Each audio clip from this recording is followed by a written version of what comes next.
What's up? This your boy Fats checking in with you with another one. I'm going to tell you this little street story about how I got caught up on the streets, which landed me in penitentiary to do my time. Back in 97, it was kind of crazy back then. I was a wild boy.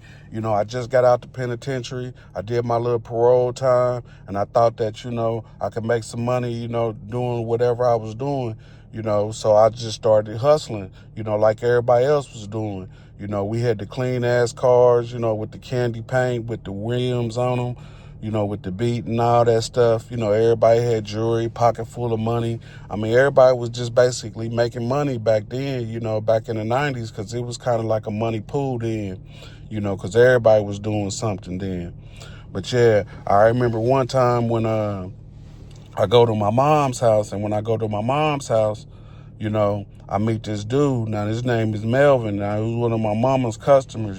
She started him off, but I didn't really know him then. But, yeah, he was one of my mama's customers. So when I come in there, I meet him, I'm like, what's up, man? He's like, what's up?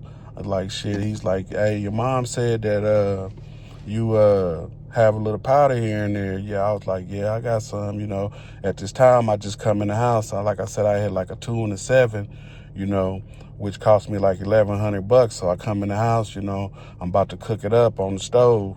So he wanted some powder. So he wanted like a gram of powder for all the stuff that he was bringing. My mom, he brought her like a bunch of hygiene stuff, baby clothes, and, basically stuff like that she passed out to all her people. So I gave him a little gram, for all that stuff, So then I'm sitting there talking to him, because shit, I want to get on now because shit, that's the stuff I'll be looking for too, because, I got people too that I got like kids and stuff like that, and, people that got hygiene and stuff. So I needed that stuff too. So I told him, hey, next time you do it, you do something, you hit me up. So I gave him my number, so he can hook me up, so when he does his thing. Now, like I said, Melvin was at this time, he was cool. Like I said, he was a little white dude, had a little long hair, you couldn't see no type of flaws in him or anything like that, because like I said, when everybody's hustling and stuff on the street doing their thing, we coming in and out, you see all type of people. So you don't really know what type of environment, those people are doing. So like I said, I'm sitting there talking to him, give him my number. So he leave out, boom. Like a couple days later, he called me. He got a little order going on. So I'm like, all right. So I hook him up, like I said, he want the powder. So I gave him a little powder. I guess he shot up, but I ain't really know what he was doing at this time. But yeah, I guess he was shooting up and stuff. So after I hook him up, he give me the stuff, I take it back to my people's house, spread it out. When I get stuff like that, I spread it all around, what I'm saying, to all my people, boom, this person get this person get this, because that's how I did it, So he, like I said, me and him was hustling, all the time, together. So one day, he was like, shit, he caught a case. And I was like, you caught a case? And he was like, yeah, I caught a case from stealing out of Dollar General. So I was like, all right, smokers catch cases all the time. They in and out of jail so much, that you don't know who's telling or whatever. So I ain't think that he was doing no type of telling or nothing like that. So like I said, when he told me what happened, I'm like, all right, I just, blow it off. I don't really pay it no mind. So then, like I say, he keep bringing me all this stuff. He hit me up, every few days, he got like a bunch of stuff in his trunk, and I just keep taking it out, boom. So at this time, when I get to my mom's house, I cooked up everything, had everything ready. So that's when Melvin come over there. And when he come over there, he wanted me to give him the powder. But like I said, I didn't have nothing to give him. So I told him all that I had was the Ready Rock, So he was like, all right. So he took that, So when he said, all right, it made me feel like, he was going to accept it. So then when he went in the bathroom, he come out, now he upset, now he mad about, he trying to say that the stuff that I gave him, wasn't right. So I was like, shit, it got to be right, because I do it the same way, what I'm saying, every time, and everybody love the way that I do it, because I bust all my stuff down in pieces. I don't sell no type of way. Once I start getting big stuff and stuff like that, I sold all my stuff in pieces. So like I was telling him, everybody love the way I do it. So, I don't see what was the problem. So then he leaves out. And when he leaves out, I guess a few minutes later after that, he calls, my mom on the house phone. They in the room talking. And she called me in there. She's like, I guess he don't like the way, I guess she don't like the way that,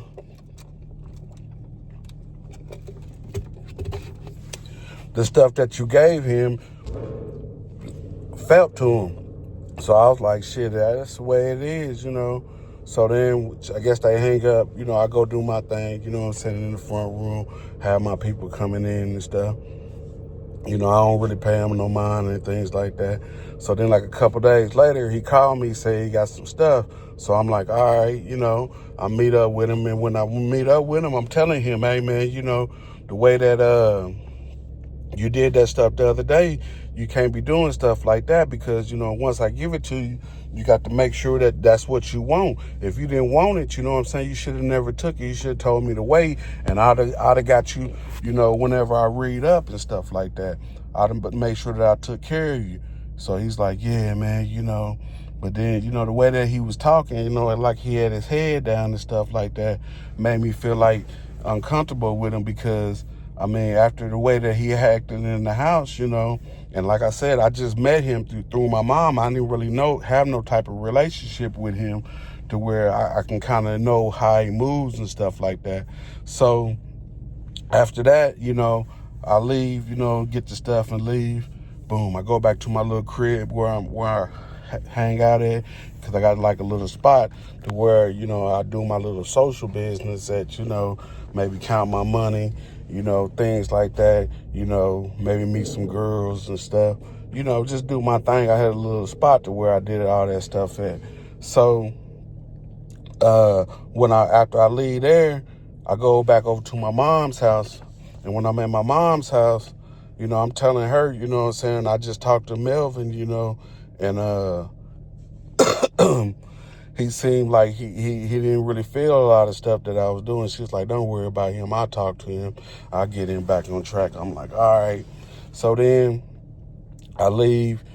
Probably about 20 minutes later after I leave, I go back to my mom's house. That she had some people that stopped by and she wanted to make sure that I hook them up before I burnt out. So I go back to my mom's spot, take care of the people. And I'm sitting there chilling, to make sure that they good, before I leave. And that's when Melvin called me again. And when he called me this time, he said he got some more stuff. So I'm like, shit, dang, you just got, I'm kind of confused because he just got some stuff, just a little bit earlier from me. So I'm like, I'm kind of confused, He's like, nah, I'm just trying to get some more stuff before I go back to my little town. That way I'll be good for the rest of the night. I ain't got to worry about getting back out. I have enough, to last me for the rest of the night. So I was like, all right, man, So I said, hey, why don't you meet me at Dillon's, on 29th. So he's like, all right. So when I meet him at Dillon's, I pull up. I don't pull because I don't see his car. So I just pull into a little spot, and just sit there waiting. And then boom, he come up to the car and it kind of scared me, because like I said, I don't see his car. So I'm like kind of confused, I'm like, damn, what car are you in? So boom, he gets the stuff, put it in the car, put it in the trunk, and then after that, he leave off, and when he leave off, I see him in the car with a girl. So I'm like, shit, maybe that's his girl, So boom, I go back to the little spot that I normally hang out at, every night, at the end of the day, put all the stuff up in the house, and when I'm leaving out, I'm like I said, when I leave out from that spot, I make sure that ain't nobody following me, ain't nobody doing none of that stuff. So I'm on point with everything. I'm in the mirror. I take different corners and turns and stuff like that, here and there, just make sure ain't nobody following me, back over to my mom's house. So I'm doing that, I don't see nothing. I get to my mom's, camp out, do my thing, leave out, probably about 5 in the morning and stuff like that. Boom, I get to the little spot, do my thing. Shit, like a couple days later, that's when Melvin called me again. And he's like, he want me to meet him, at the Dillon's right there. And I'm like, shit, why you want me to meet you at the Dillons right there? He's like, it's just closer to his house, so where he can get on the highway. He ain't got to go all the way down to my mom's house, so I was like, all right. So I end up meeting him there. I get the stuff, go back, to my little spot where I normally hang out at, put the stuff up, boom, I leave out. And when I'm leaving out, I'm saying to myself, I just got a funny feeling that somebody following, but I ain't really feeling it like that. I just got a funny feeling, but I'm just going off what my mom said, don't worry about stuff like that. If they gonna do something, they gonna do it, So I was like, all right. So like I said, I'm doing my little dip offs, going all the back ways, back to my mom's house. I get to my mom's house and I tell her, again, hey, I think I feel something, funny and shit. I said, I don't know, it's just that vibe that you get when you're doing something that you ain't supposed to. You might get like a little eerie feeling or something like that. So while I'm talking to her, that's when, Melvin called. And when he called, he talking to my mom, telling my mom he about to come over to her house. And I'm like, why he about to do that? He just said that he was on 29th Street. Now he's coming all the way down here on 10th Street. What the hell? How the hell he gonna do something like that? So my mom like, don't worry about it. Let him do his thing. So boom, he come over, and when he come over, he see me, and when he see me, he kind of like jump. You know what I'm saying? And I'm looking at him like shit.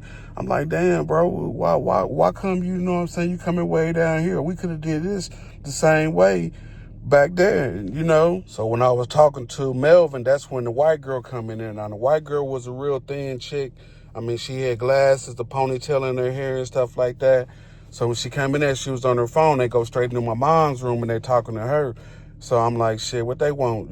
She's like, they want some more stuff. I say, shit, we ain't got no powder over here. So, we only got the other stuff. And she's like, yes, he wants some of that. So I was like, shit, he ain't gonna flip out like he did last time, is he? And she was like, shit, I hope not. So I ended up giving it to her. She ended up taking care of them. They leave. So when I go back and I talk to my mom, I was like, I don't think that's kind of funny that, that now, that I just met up with him and now he coming over here and he getting that other stuff, And she was like, nah, I don't think nothing funny. My mom was kind of wild, you know what I'm saying? Because she was like a little hustler thing too. And she kind of, did her thing on the side to where she kind of take care of anybody. She didn't really give a damn who she hooked up or whatever, as long as she got some money up out of it. Because the way that she always did it, they called her the bingo tiger. She always put in all type of different type of work.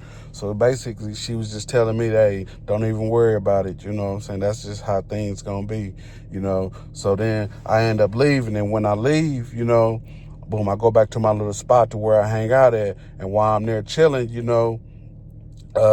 that's when Melvin called me. He's like, man, what you doing? Basically, he talking to me like me and him friends and stuff like that. And I'm like, shit, it was just kind of an odd phone call. So I'm like, shit, something ain't right. You know what I'm saying? So I was like, hey, man, you know what I'm saying? I'll go ahead and hang up with you, man, and get with you, you know what I'm saying, on another day. So he was like, all right. So I ended up hanging up with him probably about 10 minutes later when I'm sitting at the table, you know what I'm saying, counting my money.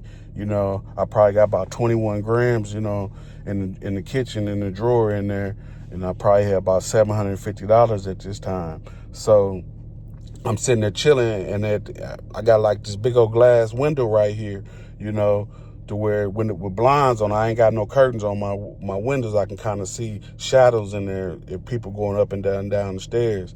So when I'm sitting there looking, I see a bunch of people, you know what I'm saying? Boom. Right there at the window right there. So I get up and I go look. I ain't got no gun or nothing like that.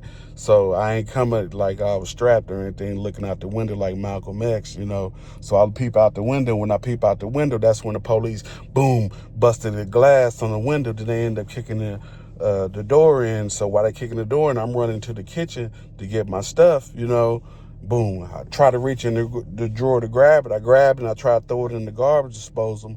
And then as soon as I did that, that's when the police hit me on the head right there. I got this little scar on my head right there to where when they bust my head, boom, I kind of knocked me out on the floor. So I'm laying on the floor like in a daze, you know what I'm saying, for a minute.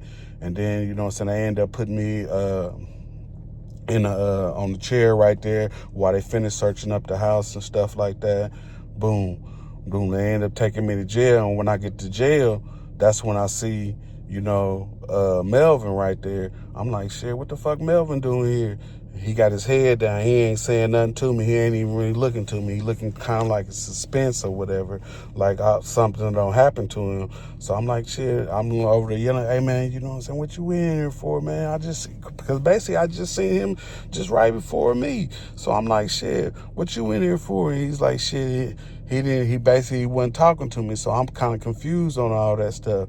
So yeah, so while I was sitting up in there, I was thinking all type of stuff. I ain't know who told on me or whatever, but come to find out, Melvin, he did, do a little talking and stuff like that. I guess he got caught up on his case, and when you get caught up on a case, sometimes they want you to turn on somebody that you've been dealing with, basically to make your time more easier.